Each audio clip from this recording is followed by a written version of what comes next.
Écoutez-moi bien, mes amis, car cette histoire, elle commence dans le silence lourd des grandes demeures, là où l'or brille, mais où les cœurs, parfois, sont faits de glace. Nous sommes en 1767, à Bordeaux, ville de commerce et de vin, mais aussi ville où les titres de noblesse pèsent plus lourd que les tonneaux les plus pleins. Imaginez un château immense, le château de Valois. Ses murs de pierre blonde, typiques de la région, se dressaient comme une forteresse. C'était la demeure du comte et de la comtesse de Valois, une famille ancienne, puissante, mais surtout une famille qui attendait désespérément un héritier mâle. Et cet héritier, après des années d'attente et de prières silencieuses, il était enfin arrivé. Il s'appelait Antoine. Mais Antoine était fragile, très fragile. La comtesse, elle, était de santé délicate, incapable de nourrir l'enfant. C'est là qu'intervient notre héroïne, une femme que personne ne regardait vraiment, une paysanne venue des terres voisines, mais dont le cœur et la force valaient tout l'or du royaume. Elle s'appelait Élodie. Élodie était la nourrice. Elle avait été choisie non seulement pour la richesse de son lait, mais pour la réputation de sa robustesse. Elle était jeune, à peine 25 ans, avec des mains habituées au travail de la terre, mais qui savait maintenant manier le lin le plus fin, avec une douceur infinie. Ses yeux, d'un brun profond, ne quittaient jamais le berceau. Dans ce château, Élodie n'était qu'une ombre, une servante essentielle, certes, mais une servante tout de même. Elle portait la livrée simple des domestiques, mais elle portait surtout la responsabilité la plus lourde, la survie de la lignée Valois. Le comte, un homme austère, avec une moustache taillée au cordeau et des yeux qui ne souriaient jamais, voyait Antoine non pas comme son fils, mais comme la garantie de son nom. Il passait ses journées à la gestion de ses vignobles et de ses domaines, et ne venait à la pouponnière que pour s'assurer d'un regard froid que l'héritier respirait bien. Quant à la comtesse, elle restait souvent enfermée dans ses appartements, souffrante, ou peut-être, disaient les murmures des valets, trop submergée par le poids de cette naissance tardive. Alors, c'est Élodie qui était la mère, la gardienne, l'unique source de chaleur pour le petit Antoine. Les jours s'écoulaient, rythmés par les tétés, les berceuses douces qu'Élodie chantait en patois, loin des airs sophistiqués de la cour, et le bruit constant de la surveillance. Car dans les grandes maisons, on ne dort jamais vraiment tranquille. Un soir, la peur s'est abattue sur la pouponnière comme un drap mouillé. Antoine avait 6 mois, et depuis le matin, il était fiévreux. Une petite toux sèche s'était installée, et sa respiration était devenue rapide et superficielle. Élodie avait senti immédiatement que ce n'était pas un simple rhume. C'était une de ces maladies sournoises qui s'attaquent aux enfants fragiles sans prévenir. Elle ne pouvait pas appeler le médecin du comte immédiatement.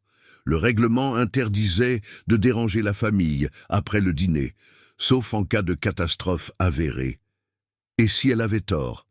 Si ce n'était qu'une agitation nocturne? On lui aurait reproché son manque de jugement, on l'aurait traité de paysanne paniquée, et la punition, pour avoir mis en péril le repos du comte, aurait été sévère. Mais le cœur d'Élodie ne se trompait jamais. Elle prit Antoine dans ses bras. Sa petite peau brûlait. « Mon petit prince, non, tu ne vas pas me faire ça », murmura-t-elle, ses paroles se perdant dans l'obscurité de la grande pièce. Elle se rappela alors les remèdes de sa grand-mère, ceux qui soignaient les bêtes et les enfants des champs. Elle enveloppa l'enfant dans des linges trempés d'eau tiède pour faire baisser la fièvre doucement, et elle lui fit boire, goutte par goutte, une tisane amère qu'elle gardait précieusement, faite de fleurs sauvages cueillies avant son arrivée au château. Toute la nuit, Élodie marcha dans la pièce, le petit paquet fragile serré contre sa poitrine. Elle priait, non pas les prières apprises à l'église, mais des suppliques instinctives et puissantes, celles qui viennent du ventre. À l'aube, la sueur froide avait remplacé la chaleur brûlante. Antoine dormait d'un sommeil profond et régulier. La crise était passée. Quand le comte de Valois entra, juste après le lever du soleil, il trouva Élodie épuisée, assise près du berceau, mais l'enfant calme et coloré. « Que s'est-il passé, nourrice ?» demanda le comte, sa voix coupante. Il ne remarqua même pas la fatigue d'Élodie, seulement l'état de l'héritier. Élodie se leva immédiatement, s'inclinant. « Monseigneur, l'enfant a eu une forte fièvre cette nuit. J'ai veillé sur lui et appliqué des compresses. La fièvre est tombée à l'aube. Il est maintenant hors de danger. » Le comte s'approcha, inspecta Antoine comme on inspecte un objet de valeur. Il ne dit pas « merci ». Il dit « vous avez bien fait, mais que cela ne se reproduise pas. La santé de l'héritier est votre unique tâche. » Il se détourna, satisfait que le problème soit réglé, et sortit sans un mot de plus. Élodie resta seule, le goût amer de l'injustice et de la solitude dans la bouche. Elle avait sauvé la vie de son fils, et la seule reconnaissance qu'elle avait reçue était un rappel à l'ordre. Mais ce n'était pas pour le comte qu'elle faisait cela, elle le faisait pour Antoine. Et elle le faisait pour une autre raison bien plus profonde, un secret qu'elle portait comme une braise sous ses vêtements simples. En général, une nourrice n'est qu'une étrangère de passage. Elle vient, elle nourrit, elle repart. Mais Élodie, elle, avait un lien qui dépassait le simple contrat de travail. Chaque soir, après avoir bordé Antoine et s'être assurée que la maisonnée dormait, elle s'asseyait près de la cheminée éteinte. Elle sortait alors de son cou un petit médaillon d'argent, usé par le temps, qu'elle cachait, toujours sous son fichu. Ce médaillon, elle l'avait reçu de sa mère, quelques jours avant d'entrer au service des Valois. Et ce médaillon, il portait le même blason que celui des Valois, mais un blason ancien, légèrement modifié, celui d'une branche cadette oubliée. Élodie n'était pas une simple paysanne. Non. Sa mère, avant de tomber dans la misère et d'épouser un métayer, avait été la fille illégitime d'un cadet de la famille Valois, un homme qui avait été renié pour avoir épousé une roturière. Mais ce n'était pas le secret le plus lourd. Le secret le plus lourd, c'était la promesse. Il y avait 4 ans, avant la naissance d'Antoine, Élodie avait travaillé comme servante dans une auberge de la ville, non loin de la demeure d'un certain Monsieur de Launay. Ah, Monsieur de Launay, retenez bien ce nom. C'était le cousin éloigné du comte de Valois, l'homme qui se tenait juste derrière le bébé Antoine dans l'ordre de succession. Un homme mince, avec des yeux perçants et un sourire qui ne parvenait jamais jusqu'à ses yeux. Il était obsédé par l'idée de devenir comte. Tant que le comte n'avait pas d'héritier, Monsieur de Launay était patient. Mais quand Antoine est né, le visage de Launay s'est figé. Son rêve s'éloignait. Élodie, à l'époque, avait servi de Launay plusieurs fois. Elle avait entendu des conversations, des murmures. Elle avait vu des rencontres secrètes avec des gens louches, des alchimistes de bas étage et des vendeurs de poisons discrets. Un soir, elle avait surpris une conversation entre Launay et son valet dans une petite pièce derrière le comptoir. Launay parlait d'un plan, d'un accident qui devait arriver au futur enfant du comte dès sa naissance. « S'il n'y a pas d'héritier, la terre et le titre me reviennent. Je ne laisserai pas un simple nourrisson gâcher 20 ans d'attente, avait-il craché. Élodie, terrifiée, n'avait rien dit à l'époque. Qui l'aurait cru, elle, simple servante? Elle avait gardé le silence, mais elle avait fait une promesse à elle-même. Si jamais cet enfant venait au monde, elle ferait tout pour le protéger. Le destin, ou peut-être une main invisible, avait voulu qu'Élodie soit recrutée, quelques mois plus tard, comme nourrice à Valois. Elle avait vu cela comme un signe. Elle devait être là, elle était le bouclier. Maintenant, elle était dans la place, le cœur battant à chaque bruit de pas dans le couloir. Elle savait que Launay était toujours là, rôdant.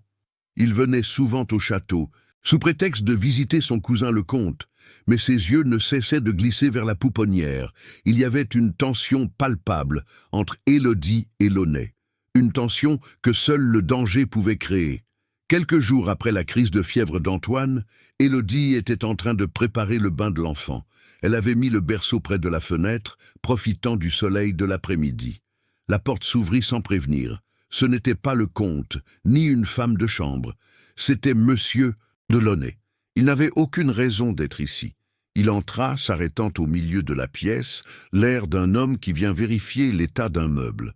Ah, la nourrice, dit-il, sa voix mielleuse et fausse. Je venais m'assurer que le petit Antoine se portait mieux. Mon cousin m'a dit qu'il y avait eu quelques frayeurs nocturnes. Élodie se redressa immédiatement, sa posture se faisant plus rigide. Elle savait que Launay ne se souciait pas de l'enfant, il se souciait de sa fragilité. « L'enfant se porte à merveille, monsieur, » répondit-elle, sa voix polie mais ferme. Elle ne le quittait pas des yeux. Launay s'approcha du berceau, lentement. Élodie se plaça immédiatement entre lui et Antoine. C'était un geste instinctif, presque animal. « Vous êtes bien dévoué, » commenta Launay, observant Élodie avec une curiosité malsaine. « On dit que vous êtes de la campagne, n'est-ce pas? Une femme simple. Vous devez trouver la vie ici bien différente de celle des champs. »« Je fais mon devoir, monsieur, » dit Élodie, « et mon devoir est ici. » Il sourit, un sourire qui ne réchauffait rien. « J'espère que vous êtes vigilante, nourrice. Les enfants sont si fragiles, un courant d'air, un oubli, ou même une erreur dans les remèdes de grand-mère. On pourrait croire à un accident. » La menace était à peine voilée. Il insinuait qu'elle, par incompétence, pourrait causer du tort à l'héritier. Mais Élodie entendait plus loin. Il insinuait qu'il savait qu'elle était la seule barrière. « J'ai sauvé l'enfant cette nuit-là, monsieur, » rétorqua Élodie, baissant légèrement la voix. « Je sais reconnaître le danger, qu'il vienne de la maladie ou d'ailleurs. » Launay cligna des yeux, surpris par cette audace. Il avait l'habitude que les domestiques tremblent devant lui. « Vous avez la langue bien pendue pour une servante, » dit-il froidement. « J'ai la responsabilité de la vie de l'héritier, » répondit-elle, sans reculer d'un pouce. « Cette responsabilité me donne le droit de parler pour lui. » Launay comprit qu'il n'obtiendrait rien par la menace directe. Il fit un petit pas en arrière, son expression redevenant civilisée, mais son regard restait une lame. « Je vous souhaite une bonne journée, nourrice. Veillez bien sur le petit. N'oubliez pas que beaucoup de gens ici, » il fit une pause significative, « attendent qu'il grandisse. Et d'autres, peut-être, attendent l'inverse. » Il quitta la pièce, laissant derrière lui une odeur de musc et de danger. Élodie resta immobile, jusqu'à ce que le bruit de ses pas s'éteigne dans le grand escalier. Elle se pencha alors sur Antoine. Elle le prit contre elle, le serrant plus fort que d'habitude. Elle savait maintenant que la surveillance devait être totale. Launay était sur le coup. Il cherchait une faille. Élodie réalisa que le château de Valois, avec ses tapisseries riches et ses plafonds peints, n'était pas un sanctuaire. C'était une cage dorée et elle devait y jouer le rôle de geôlière et de une protectrice. Mais le secret qu'elle portait, le lien de sang lointain avec cette famille, lui donnait une force que les autres domestiques n'avaient pas. Elle n'avait pas peur de Launay pour elle-même. Elle avait peur pour Antoine. Dans les semaines qui suivirent, Élodie ne relâcha jamais sa garde. Elle goûtait la nourriture du bébé avant de la lui donner. Elle vérifiait l'eau de son bain et elle s'assurait que la porte de la pouponnière était verrouillée chaque nuit, même si cela était contraire aux usages du château. Les autres serviteurs la trouvaient étrange, trop sérieuse, trop attachée à l'enfant. Les femmes de chambre murmuraient qu'elle était folle ou qu'elle s'imaginait être la mère. Mais Élodie ne se souciait pas de leur jugement. Elle savait ce qu'elle avait entendu à l'auberge. Elle savait que Launay était capable de tout. Un après-midi, alors qu'elle était dans les jardins pour prendre l'air avec Antoine, le médecin avait insisté sur la nécessité de l'air. Frais, elle entendit des bruits de sabots. Le comte de Valois rentrait d'un voyage à Bordeaux. Il descendit de son carrosse, l'air fatigué et préoccupé. Mais il n'était pas seul. À ses côtés se tenait un homme d'église, un abbé en soutane noire, avec un regard sévère et une petite croix d'or brillante. Élodie s'inclina discrètement, mais elle entendit une partie de leur conversation. « Il faut s'assurer que tout est en ordre, monseigneur, » disait l'abbé. « Le baptême approche. L'héritier doit être présenté à la communauté et à Dieu, mais surtout, le registre doit être impeccable. » Le comte soupira. « Je sais, abbé, mais il y a tant de tracasseries administratives, et ma femme, elle est encore faible. » Ils passèrent, se dirigeant vers le corps principal du château. Élodie sentit son cœur se serrer, le baptême. C'était le moment où l'enfant deviendrait officiellement et publiquement l'héritier du nom de Valois. C'était aussi le moment le plus dangereux. Si Launay voulait agir, il agirait avant le baptême, avant que l'enfant ne soit trop bien établi. Ce soir-là, Élodie réfléchit longuement. Elle tenait le médaillon d'argent serré dans sa main. La promesse faite il y a des années devenait une urgence. Elle avait un secret qui la liait aux Valois. Mais elle avait aussi un secret sur Launay. Elle devait utiliser l'un ou l'autre, ou les deux, pour garantir la survie d'Antoine. Mais comment, elle, simple nourrice, pouvait-elle approcher le comte pour lui révéler la trahison de son cousin? Le comte n'aurait jamais écouté une domestique. Il lui aurait ri au nez, ou pire, l'aurait renvoyée pour insubordination. Et si elle était renvoyée, Antoine serait sans défense. Elle devait trouver une preuve, quelque chose de tangible contre Launay. Mais Launay était rusé. Il ne laissait aucune trace. Elle se rappela la conversation à l'auberge. Launay avait mentionné une personne, un contact, un homme qui lui fournissait des services discrets en ville. Un certain maître Gauthier, un apothicaire connu pour vendre des remèdes, mais aussi des poudres moins avouables. Si elle voulait sauver Antoine, elle devait sortir du château. Elle devait aller à Bordeaux, trouver maître Gauthier et obtenir une preuve. C'était une folie. Une nourrice ne quitte pas son poste. C'est un abandon de responsabilité, punissable de renvoi immédiat. Mais si elle restait, elle risquait de voir l'enfant mourir. Élodie prit sa décision, la gorge serrée. Elle devait agir. Le lendemain, elle commença à préparer son plan. Elle devait trouver un prétexte pour s'absenter pendant quelques heures, au milieu de la journée, lorsque le château était le plus animé et le moins vigilant. Elle s'approcha de Madame Dubois, la gouvernante, une femme aussi large que sévère. « Madame, dit Élodie, s'inclinant, j'ai besoin de me rendre en ville. Mon frère, le métayer, est gravement malade. Je n'aurai que quelques heures. Je reviendrai avant le dîner. » C'était un mensonge, mais un mensonge plausible. La famille d'Élodie vivait sur les terres du comte. Madame Dubois fronça les sourcils, exaspérée.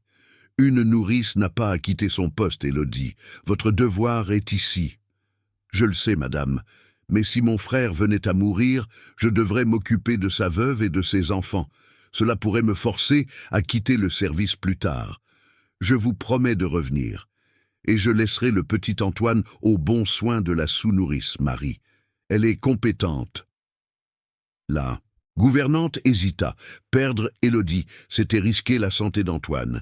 Et Marie, la sous-nourrice, était certes plus âgée et fiable. « Bien, » dit Madame Dubois, avec un soupir lourd. « Vous avez jusqu'à la tombée du jour. Si vous manquez à votre parole, vous serez renvoyé sans référence. Et si le petit Antoine subit le moindre mal, vous serez tenu responsable. Allez, et courez. » Élodie remercia vivement la gouvernante, le cœur battant la chamade. Elle n'avait que quelques heures. Elle se changea rapidement, enfilant ses vieux vêtements de paysanne, laissant derrière elle la livrée. Elle cacha le médaillon d'argent sous sa chemise et glissa une petite bourse contenant ses maigres économies dans sa poche. Elle embrassa doucement Antoine, qui dormait paisiblement. « Je reviens, mon petit, » lui promit-elle. Elle sortit par la porte de service, se dirigeant vers les écuries. Elle ne pouvait pas se permettre une calèche. Elle ne pouvait se permettre que la discrétion. Elle marcha rapidement le long des routes poussiéreuses qui menaient à la ville de Bordeaux. La ville était un tourbillon de bruits et d'odeurs, bien loin du silence oppressant du château. Des marchands criaient, des marins déchargeaient les navires, et l'odeur du poisson et du vin se mélangeait. Élodie ne s'attarda pas. Elle savait où aller. L'apothicaire Gauthier avait son officine dans un quartier sombre, près du port, là où se mêlaient les plus bas fonds et les plus grands secrets. Elle trouva la boutique. Elle était petite, sombre, avec des bocaux remplis d'herbes séchées et d'insectes étranges. L'air était lourd, saturé d'odeurs de soufre et de plantes médicinales. Maître Gauthier était un homme petit et nerveux, avec des lunettes qui glissaient sur son nez pointu. Élodie entra, faisant tinter une petite clochette. Gauthier leva la tête, ses yeux plissés. « Que voulez-vous, ma fille ?» demanda-t-il d'une voix rauque. Élodie s'avança vers le comptoir, essayant de paraître aussi simple et innocente que possible, malgré la peur qui lui nouait l'estomac. « Maître Gauthier, je suis venu pour une recommandation. J'ai un mal de ventre terrible, qui ne me lâche pas. On m'a dit que vous aviez des remèdes très efficaces, même les plus puissants. » Gauthier sourit, un sourire qui n'inspirait aucune confiance. « Je peux tout guérir si j'ai le bon prix, mais vous n'avez pas l'air d'avoir une bourse bien remplie. »« J'ai assez pour un bon remède, » insista Élodie. « Mais je cherche quelque chose de très spécifique. On m'a dit que vous aviez fourni récemment un certain monsieur Delaunay, un remède pour faire disparaître les problèmes. » Le nom de Delaunay eut l'effet d'un choc électrique sur Gauthier. Il se raidit, ses mains s'arrêtant sur les bocaux. « Je ne connais aucun monsieur Delaunay, » dit-il, sa voix devenue un sifflement. « Sortez d'ici, paysanne.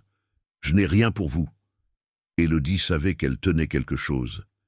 Elle ne devait pas le laisser s'échapper. « Ne mentez pas, maître Gauthier. Je sais que vous lui avez vendu une poudre pour rendre malade un nourrisson. » Gauthier regarda autour de lui, paniqué. Il n'y avait personne dans la rue. « Vous êtes qui, vous ?» Élodie se pencha sur le comptoir. « Je suis la nourrice du petit Antoine de Valois, et je suis ici pour lui. Si vous m'aidez, je ne dirai rien de votre trafic à la police. Si vous refusez... » Elle n'eut pas besoin de finir. Le simple mot « police » suffisait dans ce quartier. Gauthier était un homme qui vivait dans la peur constante de l'arrestation. « Il m'a forcé, » balbutia Gauthier. « Il a dit qu'il me ferait pendre si je refusais. C'était une poudre, oui, une poudre qui provoque une fièvre intense et des vomissements. On dirait une maladie naturelle. C'était il y a 3 semaines. »« Où est la preuve ?» demanda Élodie, sa voix tremblante d'excitation. « Je garde toujours un registre de mes ventes les plus délicates, » dit Gauthier, pointant du doigt un petit carnet poussiéreux sous le comptoir. « Il y a le nom de Launay et la nature du produit. » Élodie n'hésita pas. « Donnez-moi ce carnet. » Gauthier, vaincu, lui tendit le registre. Élodie l'ouvrit, trouvant la page, la date, le nom de Launay et la mention « Poudre pour affaiblissement rapide, usage non alimentaire ». C'était la preuve. Élodie sentit une vague de soulagement et de terreur. « Maintenant, écoutez-moi bien, » dit Élodie, remettant le carnet dans sa poche. « Si vous dites à qui que ce soit que je suis venu ici, ou si vous prévenez monsieur de Launay, je reviendrai avec la police. Et je donnerai ce carnet. » Gauthier hocha la tête, tremblant. « Je ne dirai rien. Je jure. » Élodie sortit de la boutique, le carnet brûlant dans sa poche. Elle avait la preuve que Launay tentait d'assassiner l'héritier. Elle se remit en route, courant maintenant. Le temps pressait. Elle devait être de retour au château avant la tombée du jour, avant que Madame Dubois ne s'inquiète. Mais alors qu'elle traversait un marché animé, elle entendit son nom. « Élodie !» Elle se retourna. C'était un des valets du château de Valois, envoyé en ville pour une course. Il la regarda avec une surprise mêlée de suspicion. « Élodie, que faites-vous ici? Vous deviez être à la ferme de votre frère. »« J'y étais, » mentit-elle. « Mais il était déjà trop tard. Je reviens au château. » Le valet, un homme bavard, n'eut pas le temps de répondre. Un homme s'approcha d'eux, glissant comme une ombre. C'était monsieur de Launay. Il était là, dans la ville, à quelques pas d'elle. Il avait dû la suivre, ou peut-être avait-il des espions qui surveillaient ses mouvements. Son regard se posa sur Élodie, puis sur ses vêtements de paysanne, puis il s'arrêta sur la panique dans ses yeux. « Ah, Élodie !» dit Launay, sa voix douce et dangereuse. « Je ne savais pas que vous étiez en ville. J'espère que la santé de votre frère est bonne. » Élodie comprit que c'était fini. Elle était prise. Elle ne pouvait plus retourner au château comme si de rien n'était. Launay savait qu'elle était là pour quelque chose d'important. « Mon frère se porte bien, monsieur, » dit-elle, essayant de garder son calme. « J'ai juste fait quelques emplettes. » Launay sourit à nouveau, mais ce sourire était celui d'un prédateur. Il fit un pas vers elle. « Je ne crois pas, nourrice. Je crois que vous faites des choses bien plus importantes que des emplettes. Montrez-moi ce que vous cachez dans votre poche. » Élodie recula. Elle serra le carnet contre elle. C'était sa seule arme, la seule chose qui pouvait sauver Antoine. « Je ne vous dois rien, monsieur, » dit-elle. Launay fit signe à son propre valet, un homme grand et silencieux qui se tenait à proximité. « Retenez-la, » ordonna Launay, sa voix soudainement dure, « et prenez ce qu'elle cache. » Le valet s'avança. Élodie ne pouvait pas se battre dans la rue. Elle ne pouvait pas révéler le contenu du carnet ici devant les passants. Elle fit la seule chose qui lui restait. Elle courut. Elle se lança dans la foule, se faufilant entre les étals, le cœur battant à tout rompre. Elle entendit les cris de Launay derrière elle. « Arrêtez cette femme! Elle a volé !» Elle ne s'arrêta pas. Elle courait pour la vie d'Antoine. Elle devait atteindre le comte. Elle devait lui donner cette preuve.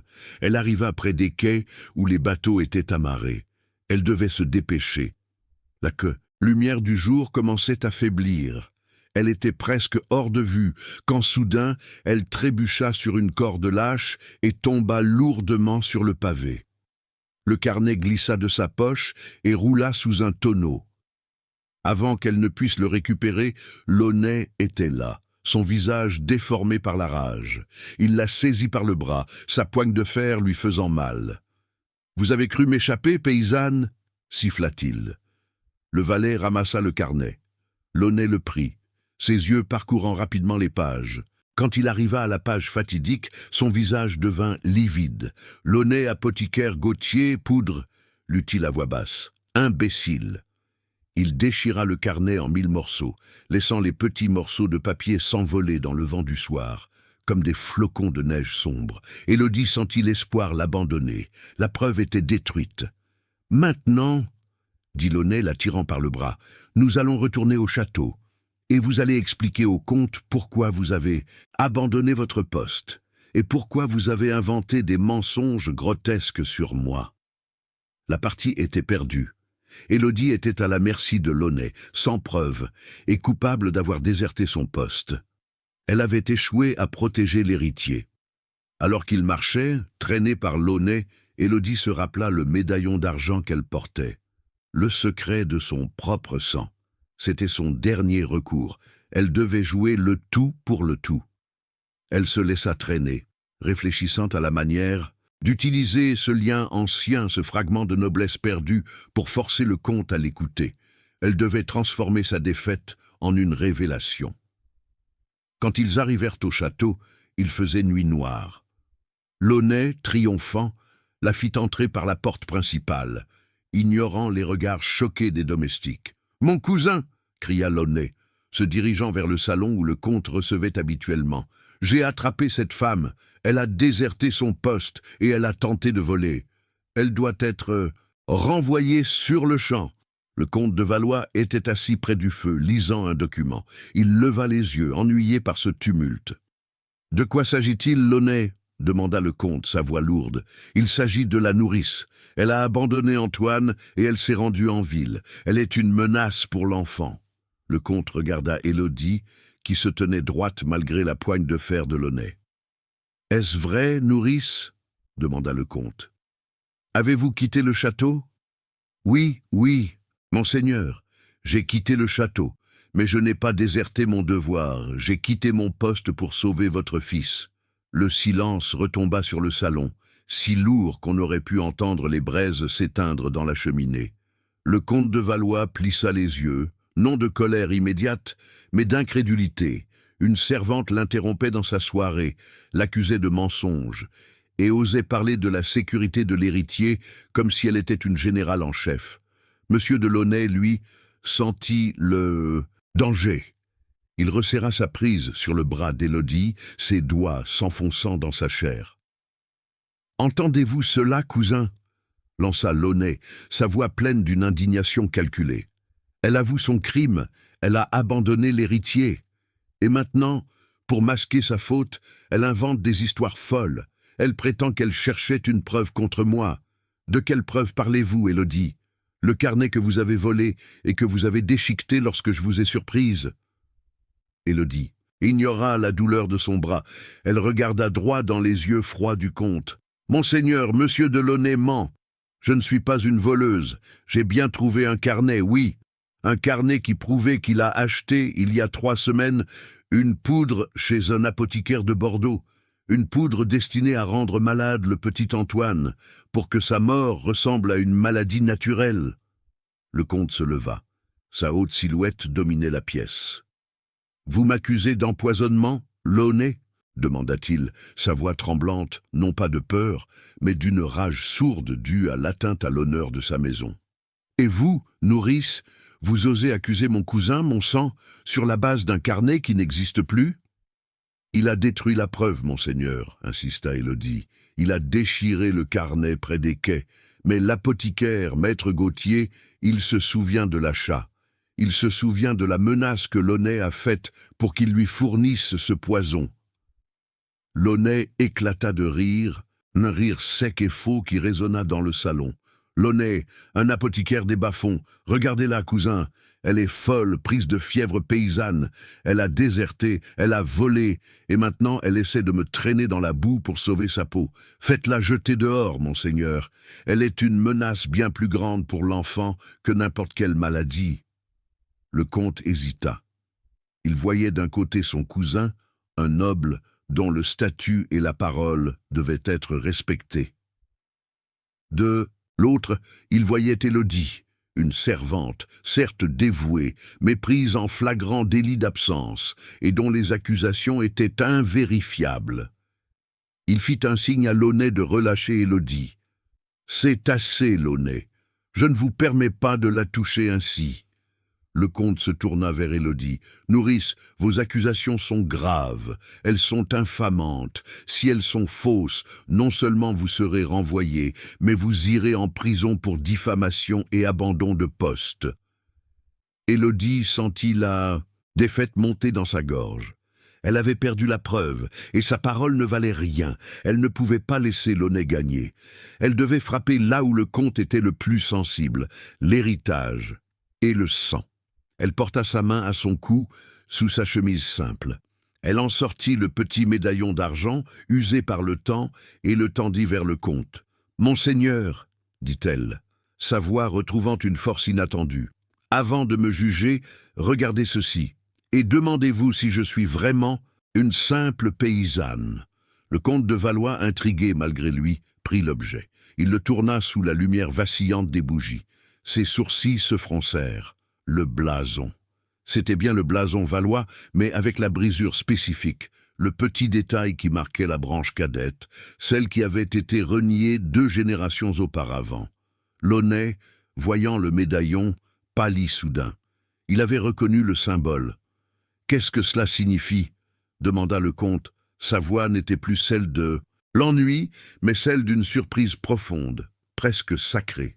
« Ma mère m'a donné ceci, monseigneur, » expliqua Élodie, gardant son regard ferme.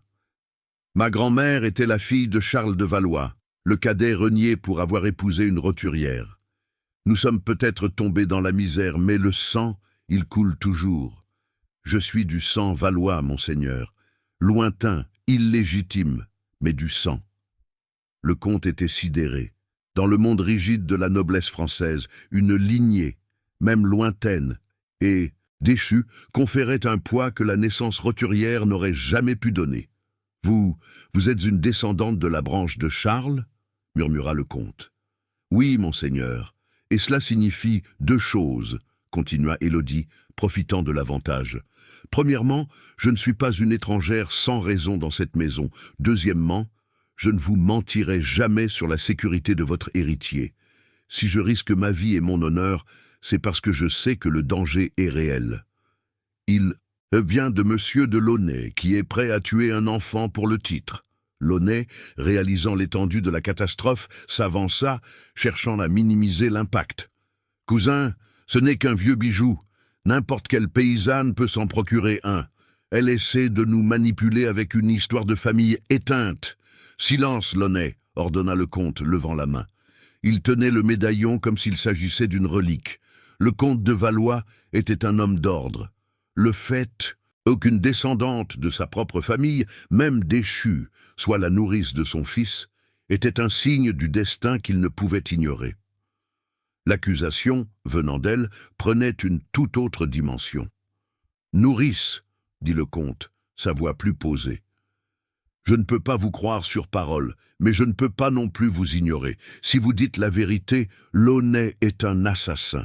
Si vous mentez, vous êtes une intrigante dangereuse. Je dois vérifier tout cela. » Il se tourna vers un valet qui se tenait figé près de la porte. « Allez chercher maître Simon l'archiviste, qu'il vienne immédiatement avec les registres de la maison remontant à 60 ans. » Puis il regarda Élodie. « Vous serez confiné jusqu'à ce que je vérifie votre histoire. Non pas en prison, mais dans la chambre de la tour sud. Vous serez gardé et vous ne parlerez à personne. » Élodie hocha la tête. C'était une victoire temporaire. Elle avait gagné du temps. Le comte se tourna vers Launay, l'air grave. « Launay, vous resterez ici, dans la maison. Vous êtes mon invité, mais vous ne quitterez pas le château avant que cette affaire ne soit éclaircie. Si j'apprends que vous avez tenté de contacter qui que ce soit ou de vous approcher de l'héritier, je vous ferai arrêter sur l'heure. » Launay inclina la tête, mais ses yeux lançaient des éclairs. Il était piégé. Élodie fut escortée par 2 gardes jusqu'à la tour sud. La pièce était froide et austère, mais elle était au moins à l'abri des fureurs immédiates de Launay. Pendant qu'elle était enfermée, le château s'agita dans un silence nerveux. Le comte de Valois, troublé, passa la nuit à la lumière des chandelles avec maître Simon. L'archiviste, un vieil homme aux mains tremblantes, déplia les parchemins jaunis. Ils suivirent la lignée, le reniement et la mention du mariage roturier de Charles de Valois, le cadet. « C'est exact, monseigneur, » confirma maître Simon à l'aube. « La nourrice Élodie est bien la descendante de cette branche. Une branche oubliée, mais toujours la vôtre. » Le comte se frotta le visage épuisé. La parole d'Élodie venait d'être validée par le sang. Et si elle disait la vérité sur son lignage, l'accusation contre Launay devenait terrifiante. Il fit immédiatement envoyer un message chiffré au prévôt de Bordeaux. Il fallait retrouver cet apothicaire, maître Gauthier, et vérifier l'existence de la poudre. Pendant ce temps, Launay, enfermé dans sa chambre d'amis, bouillait de rage et de panique. Élodie avait ruiné son plan. Non seulement elle avait découvert la vérité, mais elle avait réussi à manipuler le comte avec cette histoire de sang ancien. Le comte n'agirait pas immédiatement, mais l'enquête allait commencer. Et Launay savait que Gauthier, sous la pression, parlerait. Il ne pouvait plus attendre. Il fallait agir avant que le jour ne soit pleinement levé, avant que le prévôt n'arrive au château. Launay avait un plan B, plus simple, plus direct. Il n'avait plus besoin de poison, subtil. Il avait besoin d'un accident. Il soudoya un jeune valet, Pierre, qui était chargé de balayer les couloirs tôt le matin. Launay lui donna une petite bourse remplie de pièces d'or, une fortune pour le garçon. « Pierre, mon brave, » murmura Launay, ses yeux brillants dans la pénombre, « j'ai besoin d'un service. La nourrice, Élodie, est folle. Elle a tenté d'empoisonner le petit Antoine. Le comte l'a enfermée, mais il a peur qu'elle ait laissé des instructions. Va à la pouponnière. La sous-nourrice Marie est vieille et dort profondément. Tu dois juste t'assurer qu'il n'y ait rien de dangereux près du berceau. Et si tu vois un linge humide ou une couverture mal placée, tu la jettes. » Le valet, aveuglé par l'or et la peur de désobéir à un noble, accepta. Il ne comprenait pas l'étendue du crime, mais il comprenait l'ordre. Et surtout, ajouta Launay, sa voix se faisant un murmure glaçant, « si l'enfant se met à tousser, ne le touche pas. Laisse-le tranquille. Il est peut-être déjà infecté par la folie de cette femme. » Le valet s'éloigna, le cœur battant, l'or serré dans sa main moite. Élodie, dans la tour sud, ne dormait pas. Elle était debout, marchant de long en large, le médaillon serré contre sa poitrine. Elle avait la preuve de son sang, mais elle n'avait plus la preuve du crime.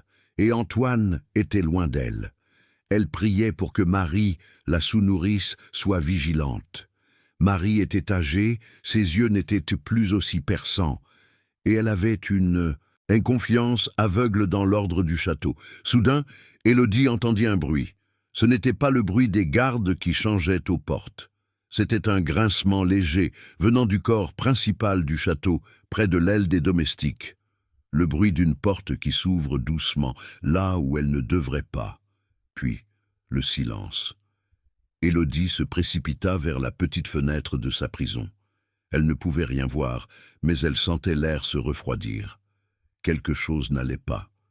Elle se mit à frapper à la porte de sa chambre, le plus fort qu'elle put. « Garde, garde! Quelqu'un est entré dans la pouponnière. Quelqu'un veut faire du mal à l'enfant. » Le garde, un homme somnolent et habitué aux nuits calmes, s'approcha, agacé.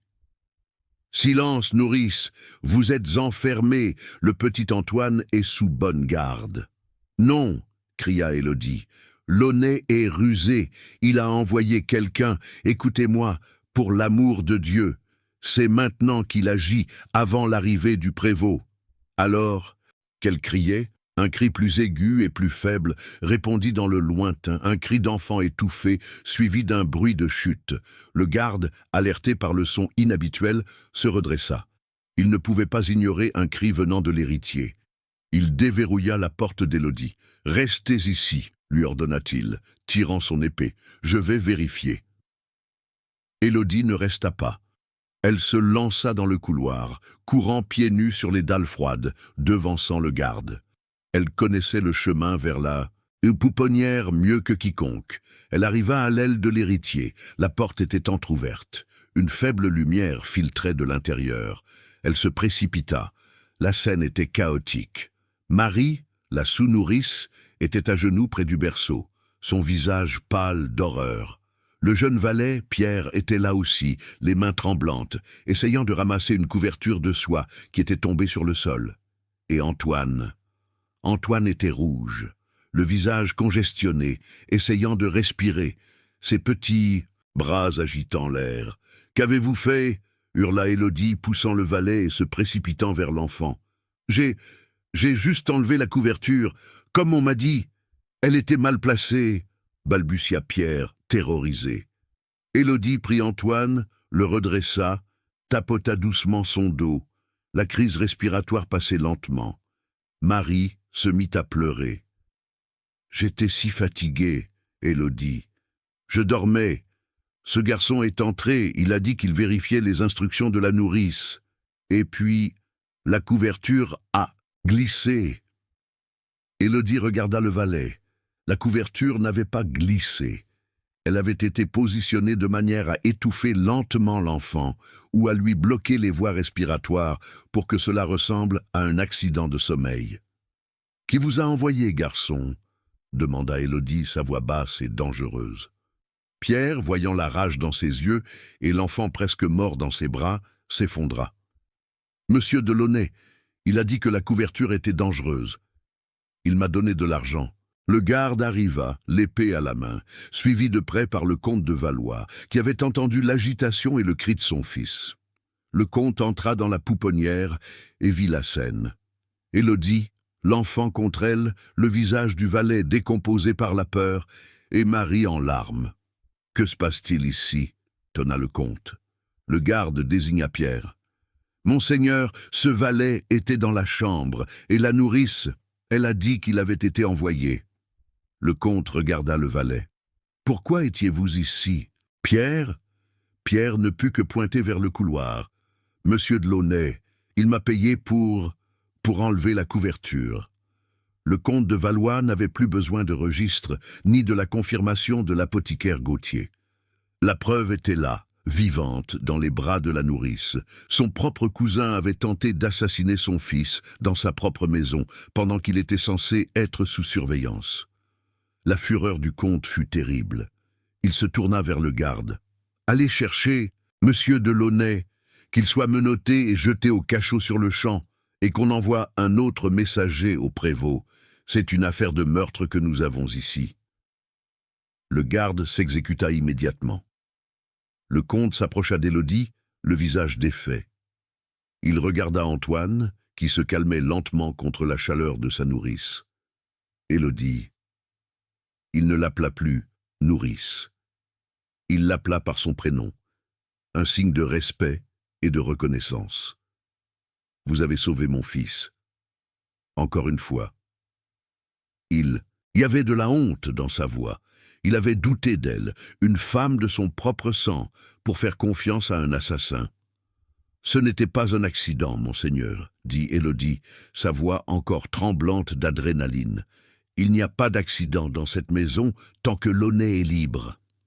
Peu après, on entendit les bruits de lutte dans les couloirs. Launay, hurlant sa rage et son innocence, fut traîné hors du château pour être emprisonné en ville. Le danger immédiat était écarté, mais la nuit avait révélé plus que la trahison de Launay. Elle avait révélé la vérité sur Élodie. Le comte, assis près du berceau, observa Élodie. Elle était épuisée, mais sa vigilance restait totale. Elle n'était plus une simple servante. Elle était la gardienne du sang Valois, la protectrice de l'héritier. À l'aube, le soleil se leva sur le château de Valois, mais la lumière n'était plus la même. Le comte fit un geste à maître Simon, toujours présent, les yeux écarquillés par les événements de la nuit. « Maître Simon, » dit le comte, sa voix solennelle, « cette femme est du sang Valois. Elle a prouvé sa loyauté et son courage au-delà de tout ce que j'aurais pu exiger. Elle a sauvé la lignée. » Il fit une pause. Élodie, berçant Antoine, ne disait rien, attendant son sort. « Je ne peux plus la laisser servir comme une simple nourrice. Son statut doit refléter sa valeur et son lien avec nous. » Le comte se tourna vers Élodie. « Élodie, vous avez été renvoyée hier pour abandon de poste. Je vous réintègre aujourd'hui, non pas comme nourrice, mais comme dame de compagnie spéciale pour le petit Antoine.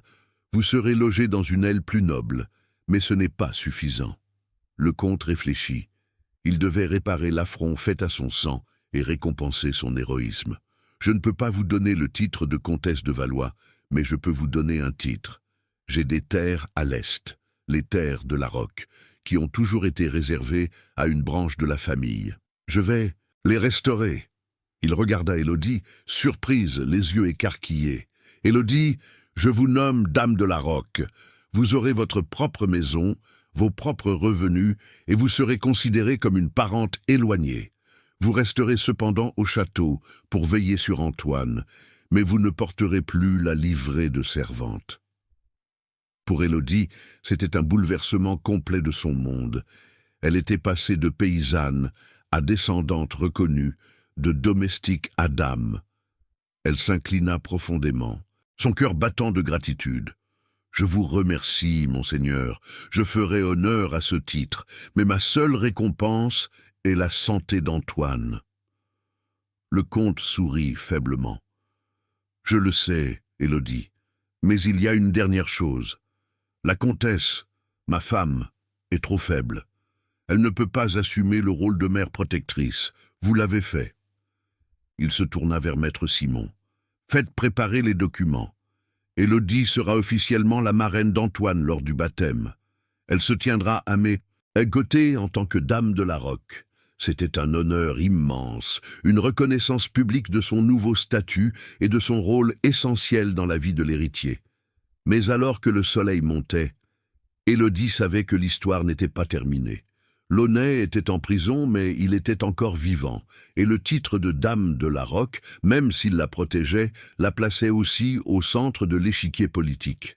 Elle était désormais une noble, une cible, et le plus grand défi restait à venir élever le petit Antoine, non pas en tant que nourrice, mais en tant que parente, tout en naviguant dans les eaux troubles de la cour de Bordeaux. Elle devait s'adapter à la vie de la noblesse, apprendre les codes, et se défendre contre ceux qui ne verraient en elle qu'une paysanne parvenue. Le baptême qui approchait serait sa première grande épreuve publique. Elle devait se préparer à affronter le monde qui, jusqu'à présent, l'avait toujours ignorée. La petite paysanne était morte. Dame Élodie de la Roque venait de naître, et elle avait un héritier à protéger. Le soleil qui se levait sur le château de Valois, ce matin-là, n'était pas le même. Il éclairait une demeure où l'ordre ancien venait d'être brisé, et où une humble paysanne, par la force de son cœur et la révélation d'un secret de sang, était devenue une dame.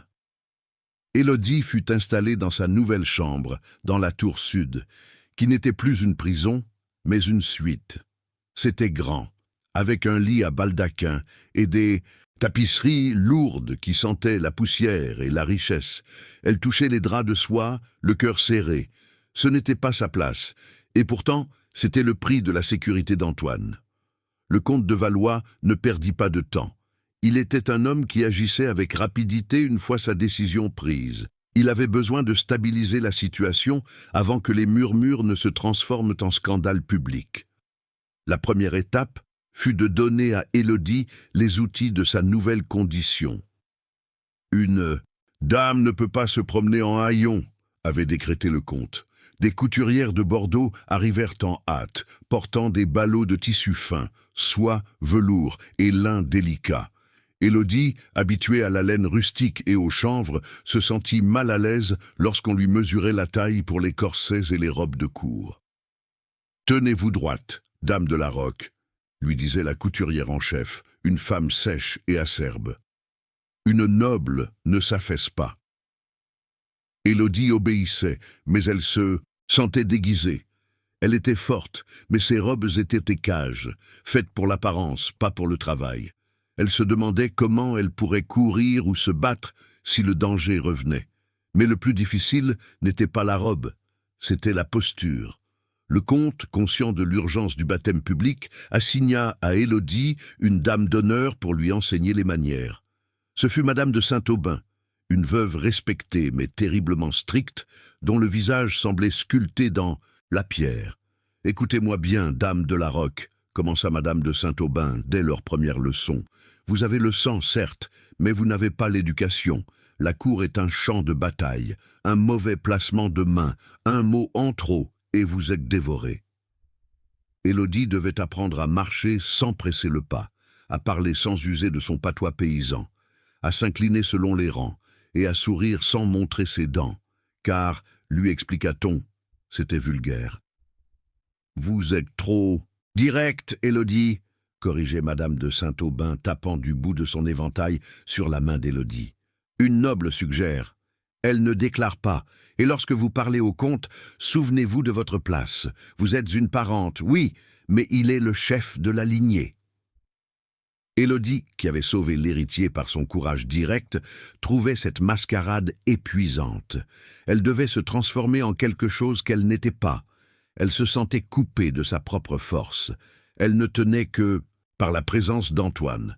Même si elle avait son propre appartement, elle refusait de s'éloigner de la pouponnière. Le comte lui avait permis de garder son rôle de gardienne principale. Chaque matin, en revêtant ses soies, elle allait retrouver Antoine. Elle le nourrissait, elle jouait avec lui, et elle lui parlait doucement, mais désormais, elle le faisait sous le regard froid des autres domestiques, et pire, sous le regard lointain de la comtesse. Ah, la comtesse de Valois, déjà fragile et souvent absente, avait pris la nouvelle de l'élévation d'Élodie comme une insulte personnelle. Non seulement cette paysanne avait pris sa place auprès de son fils, mais elle avait en plus reçu un titre et une reconnaissance publique que la comtesse elle-même peinait à obtenir dans le cercle de la haute société. La comtesse refusait de rencontrer Élodie. Elle envoyait des messages glaciaux par l'intermédiaire de ses femmes de chambre. « Dites à cette dame de la Roque de ne pas user de trop de parfum, cela indispose l'enfant. » Ou « Je souhaite que dame de la Roque ne parle plus à Antoine dans son horrible dialecte de campagne. » Élodie serrait les dents. Elle comprenait la douleur et l'orgueil blessé de la comtesse, mais elle ne pouvait pas s'excuser d'avoir sauvé l'enfant. Elle continuait son travail, se concentrant sur le bien-être d'Antoine. Pendant ce temps, le comte de Valois menait son enquête avec la rigueur d'un juge. Le prévôt de Bordeaux, alerté par l'urgence de l'affaire, avait rapidement localisé maître Gauthier. L'apothicaire, confronté à la menace de la torture légale et de la pendaison, n'avait pas tenu longtemps. Il avait confirmé l'histoire d'Élodie, décrivant la visite de M. de Launay, le montant payé et la nature du poison destiné à simuler une mort naturelle. Le témoignage de Gauthier, joint aux aveux du jeune valet Pierre, scellait le destin de Launay. Le comte, le cœur lourd de la trahison, vint voir Élodie quelques jours avant le baptême. Launay est jugé. Il sera condamné pour tentative d'assassinat sur un héritier noble, annonça le comte, sa voix grave. Il sera dépouillé de tous ses biens, et sa peine sera exemplaire. Élodie ressentit un soulagement profond. L'homme qui avait menacé son petit Antoine était vaincu.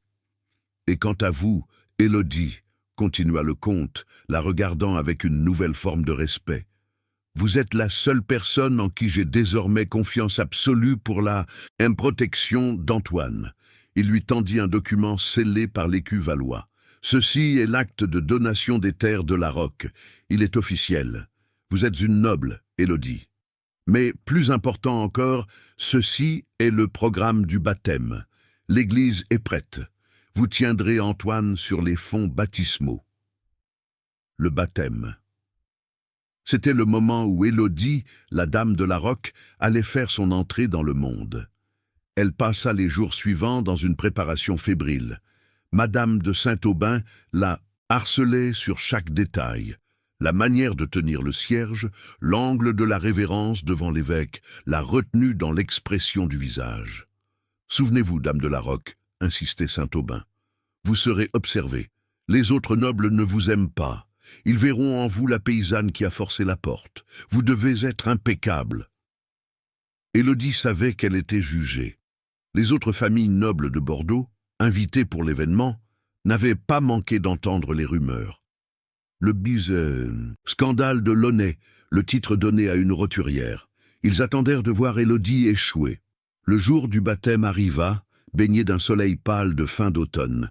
L'église, attenante au château, était remplie de la crème de la société bordelaise. Les dames portaient leurs plus belles toilettes, les rubans et les dentelles rivalisaient d'élégance, et les bijoux scintillaient sous les lumières. L'air était saturé de l'odeur de l'encens et des parfums coûteux. Élodie se tenait dans l'antichambre, vêtue d'une robe d'une couleur bleu profond, rehaussée de dentelles blanches, le meilleur tissu qu'elle ait jamais porté.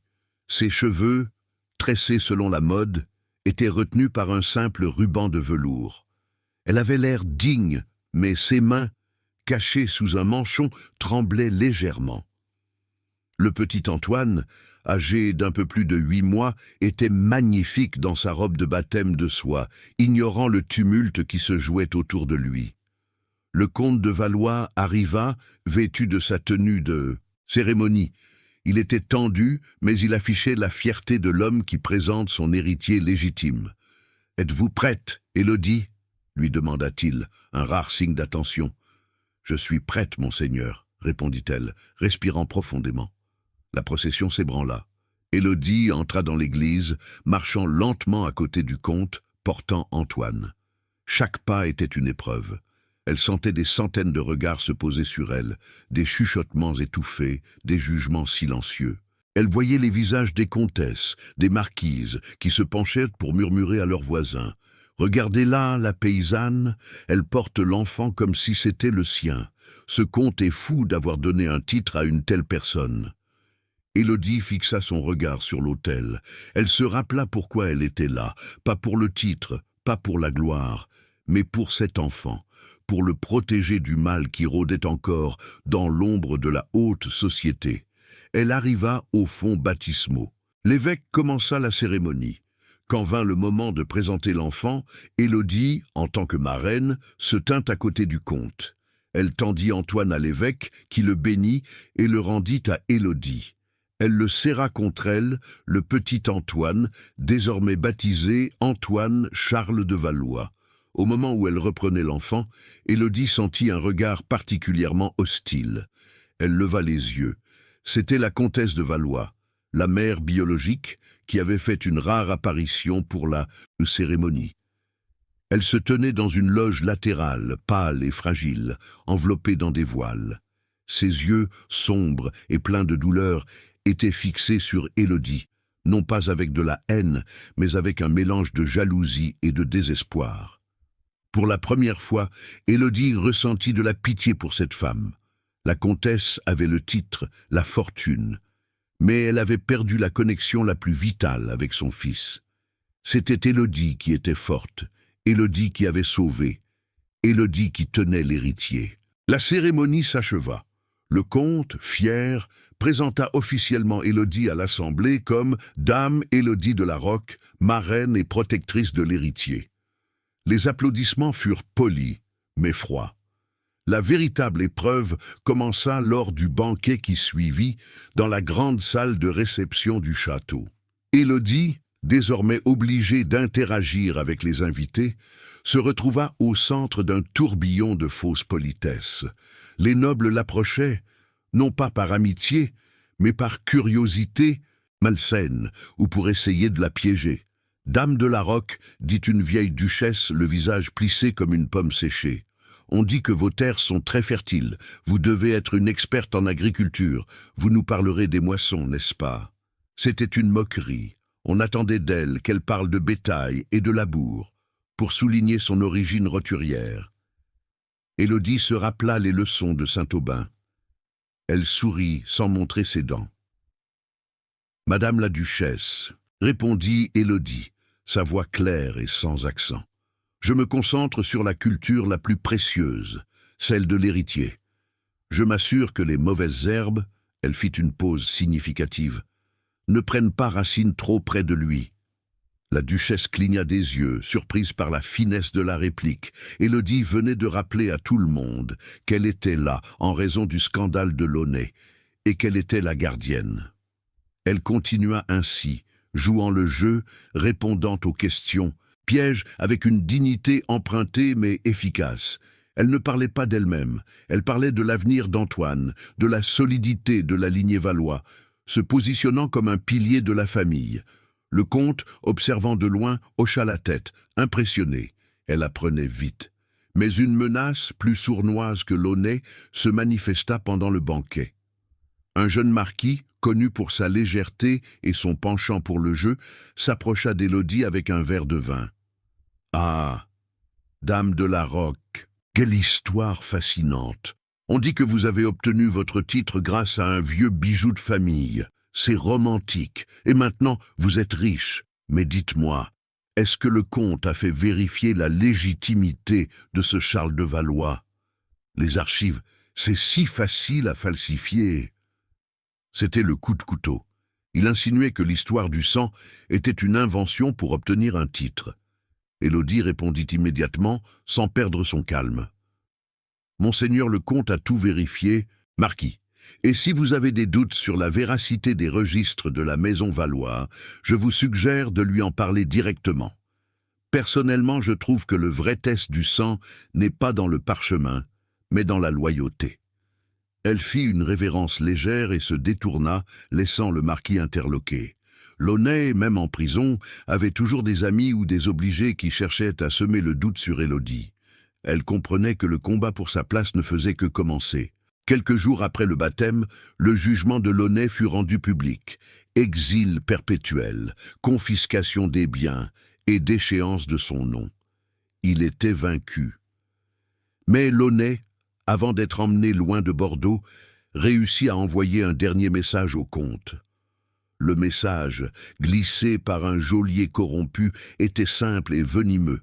Il ne parlait pas de son innocence, il parlait d'Élodie. « Cousin, vous avez fait confiance à une sorcière. Elle a utilisé le sang pour vous monter contre moi. Mais, demandez-vous, d'où vient le lait qu'elle donne à l'héritier? Le sang n'est pas tout. Le lait, c'est la vie. Et si son lait était aussi empoisonné que son cœur ?» Le comte, lisant ce message, sentit un frisson désagréable. Launay était un menteur, mais son message touchait une corde sensible. La santé d'Antoine était tout. Le comte n'avait aucune raison de douter du lait d'Élodie qui avait nourri l'enfant pendant des mois. Mais la suggestion, venant d'un homme qui avait tenté un empoisonnement, était insidieuse. le comte appela le médecin de la famille, le docteur Lenoir. « Docteur, » dit le comte, montrant le message sans le laisser lire, « j'ai besoin que vous examiniez la dame de la Roque, discrètement. Je veux m'assurer que sa santé est parfaite, et surtout qu'il n'y a aucune altération dans la nourriture qu'elle donne à Antoine. » Le docteur Lenoir était un homme de science, pas de rumeur. Il accepta. L'examen d'Élodie fut fait sous prétexte d'une vérification de la fatigue après le baptême. Élodie, méfiante mais obéissante, se laissa examiner. Le docteur Lenoir prit le pouls, vérifia l'état général. « Votre santé est excellente, dame de la Roque, » dit le médecin. Puis il fit sa demande délicate. « Cependant, pour la tranquillité du comte, pourrions-nous examiner un échantillon du lait ? Les émotions fortes peuvent parfois altérer les qualités nutritives. » Élodie comprit immédiatement. C'était la dernière tentative de Launay pour la discréditer. Elle sourit doucement. « Bien sûr, docteur, la santé d'Antoine passe avant tout. » Le docteur Lenoir emporta l'échantillon. Il passa la journée à l'analyser dans son laboratoire, utilisant les méthodes rudimentaires de l'époque pour vérifier la pureté. Le soir, il revint au château. « Monseigneur, » annonça-t-il au comte, « le lait de Dame de la Roque est non seulement pur, mais il est d'une richesse exceptionnelle. Il est parfaitement sain. » Le comte soupira de soulagement. Launay était définitivement vaincu. Il fit brûler le message de Launay. Le danger physique étant écarté, le comte réalisa qu'il devait maintenant s'assurer que l'intégration d'Élodie dans la noblesse soit complète et irréversible. Elle était essentielle à l'héritier et elle devait être respectée comme telle. Il convoqua Élodie dans son bureau. « Dame de la Roque, vous avez surmonté toutes les épreuves, » dit le comte. « Vous avez vaincu la trahison de mon cousin et la médisance de la cour. Mais il y a un problème. » Élodie se redressa. « Lequel, monseigneur ? » « Votre titre de dame de la Roque est un titre de terre. Il est honorable, mais il ne vous protège pas complètement des jugements de la haute noblesse. Pour être intouchable, vous devez être marié à un noble de rang, ou vous devez être élevé à un rang supérieur. » Le comte hésita un instant. Sa femme, la comtesse, était de plus en plus faible, et les médecins prédisaient qu'elle ne passerait pas l'hiver. Le Paciteux comte était un homme pratique. Il avait besoin d'une comtesse forte, capable de gérer la maison et, surtout, de veiller sur Antoine. Il regarda Élodie. Elle était jeune, robuste, intelligente, et elle avait le sang valois. « J'ai une proposition pour vous, Élodie, une proposition qui garantira la sécurité d'Antoine, votre position et l'honneur de la maison Valois. » Élodie attendait, le cœur battant. La comtesse est souffrante, elle est incapable de remplir ses devoirs. Elle a même demandé à se retirer dans un couvent pour le reste de ses jours, afin de trouver la paix. Le comte mentait à moitié. La comtesse avait bien mentionné le couvent, mais surtout par dépit de ne pouvoir contrôler sa vie. « Si elle part, je serai veuf, et je dois me remarier rapidement pour stabiliser la situation politique de la famille. » Il fit face à Élodie.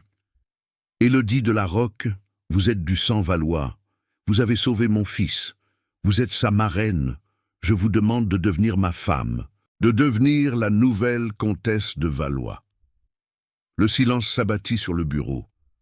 Élodie avait imaginé beaucoup de choses en entrant dans ce château, mais jamais cela. De nourrir sa comtesse. C'était un saut vertigineux, presque impensable.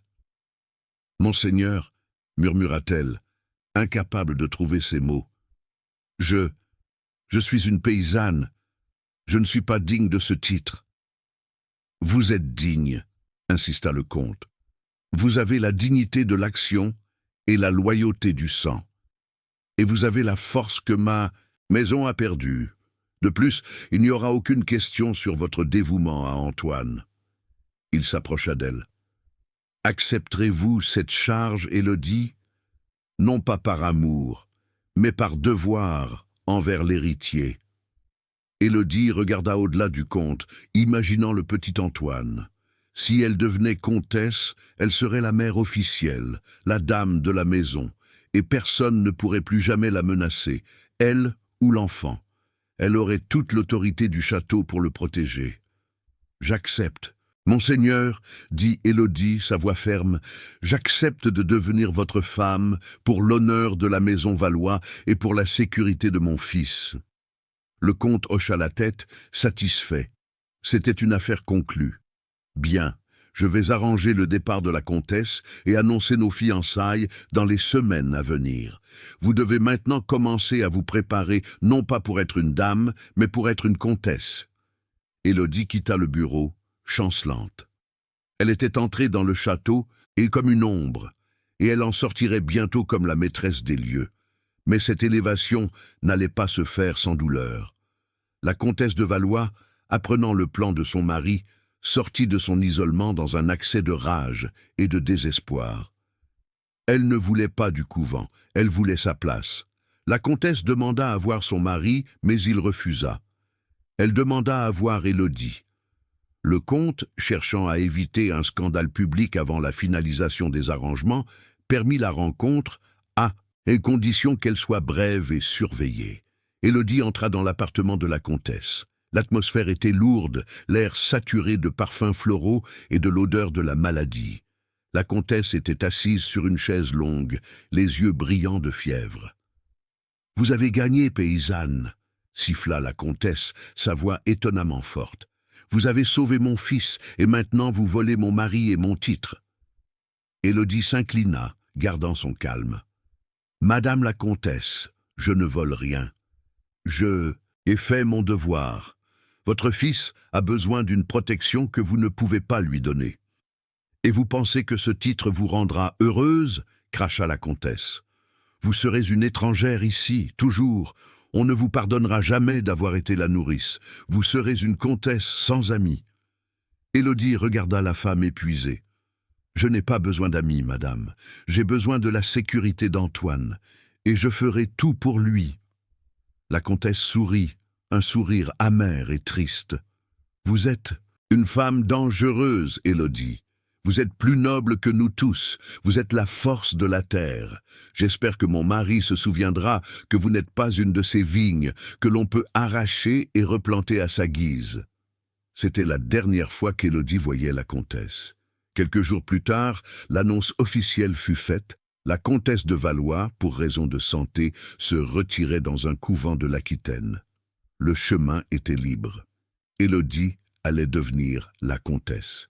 Mais le mariage d'une ancienne nourrice avec le comte de Valois était un événement politique qui ne pouvait se faire en catimini. Le comte exigea une cérémonie digne de son rang pour imposer Élodie à la cour. Pendant que les préparatifs commençaient, Élodie se plongea dans son nouveau rôle. Elle apprenait l'administration des domaines, la gestion des finances, les complexités de la politique bordelaise. Elle n'était plus seulement une protectrice, elle était une héritière par mariage. Elle portait désormais de nouvelles robes, parlait avec l'autorité d'une noble, et le médaillon d'argent, symbole de son ancien secret, était maintenant ostensiblement porté sur une chaîne d'or. La transformation était presque complète. La paysanne avait disparu. Mais elle savait que pour la réussite de son mariage, il lui fallait une dernière chose, l'acceptation, ou du moins le respect de la haute société.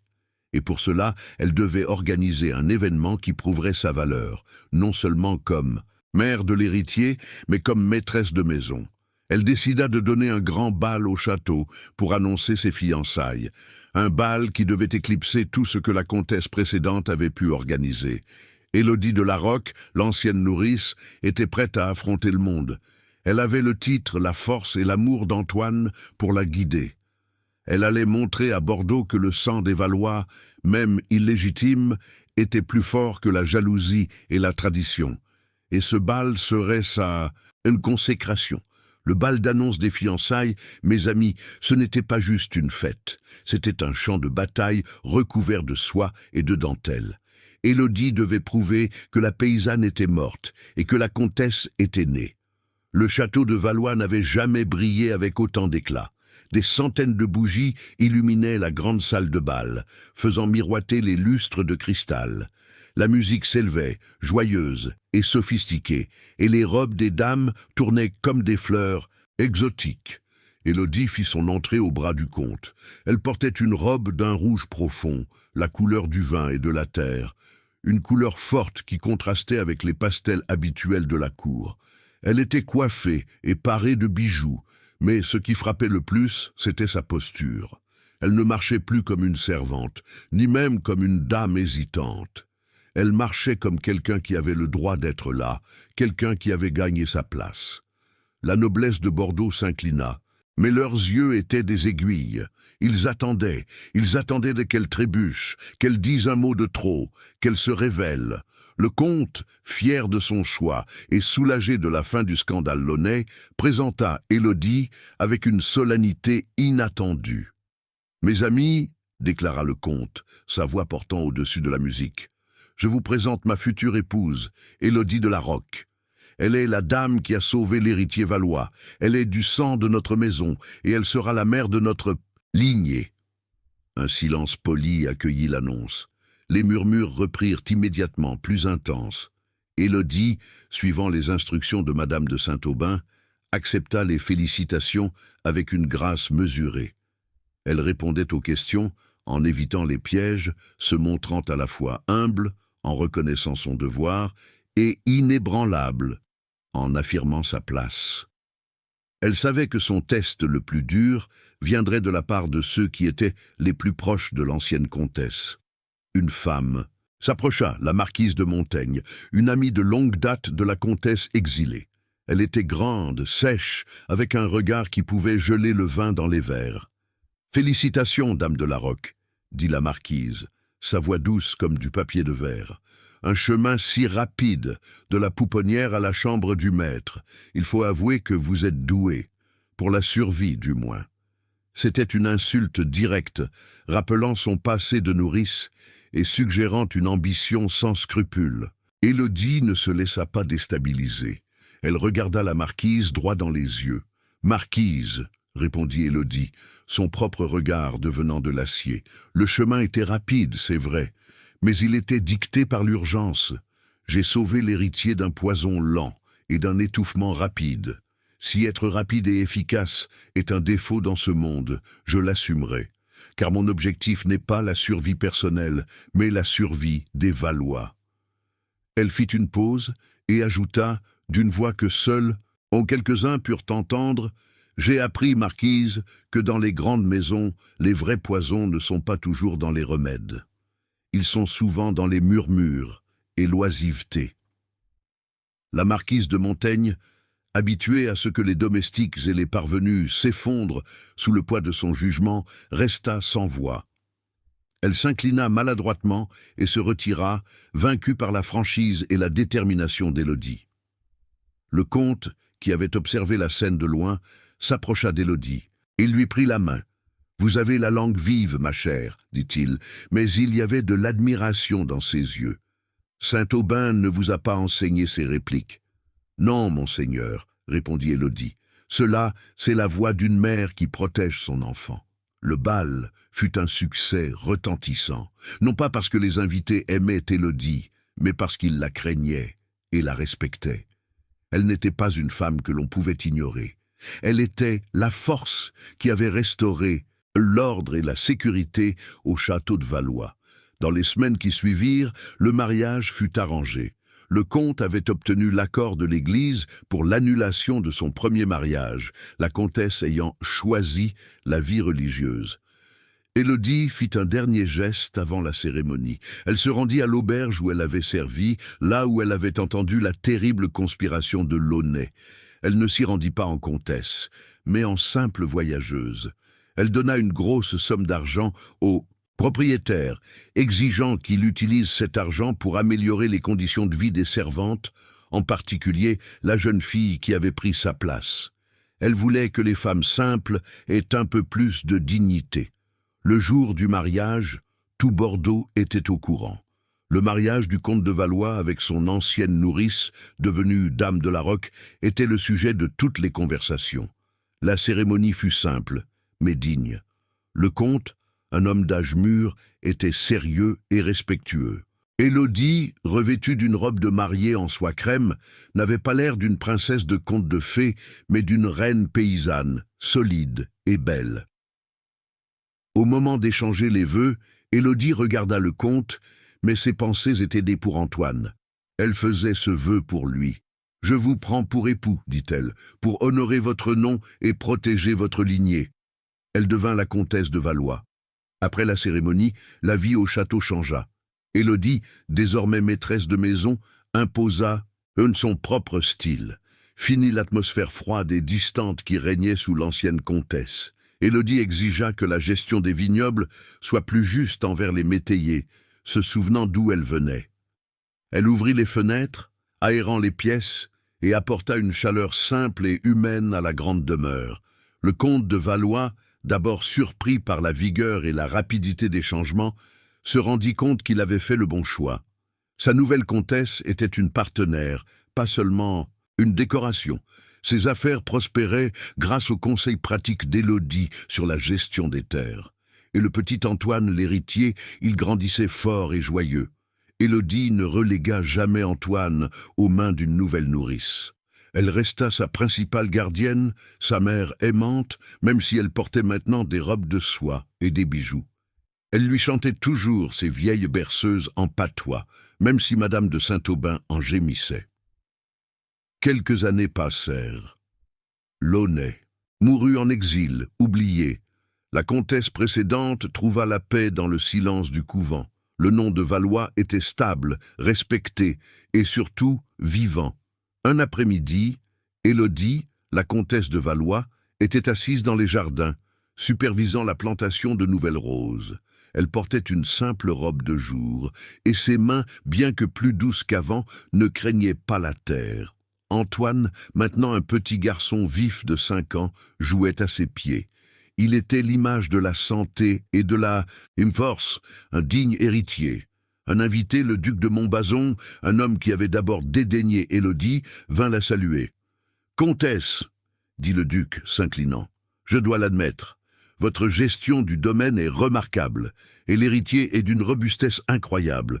Vous avez apporté une nouvelle vie à Valois. » Élodie sourit, ce sourire franc et puissant qu'elle avait appris à ne plus retenir.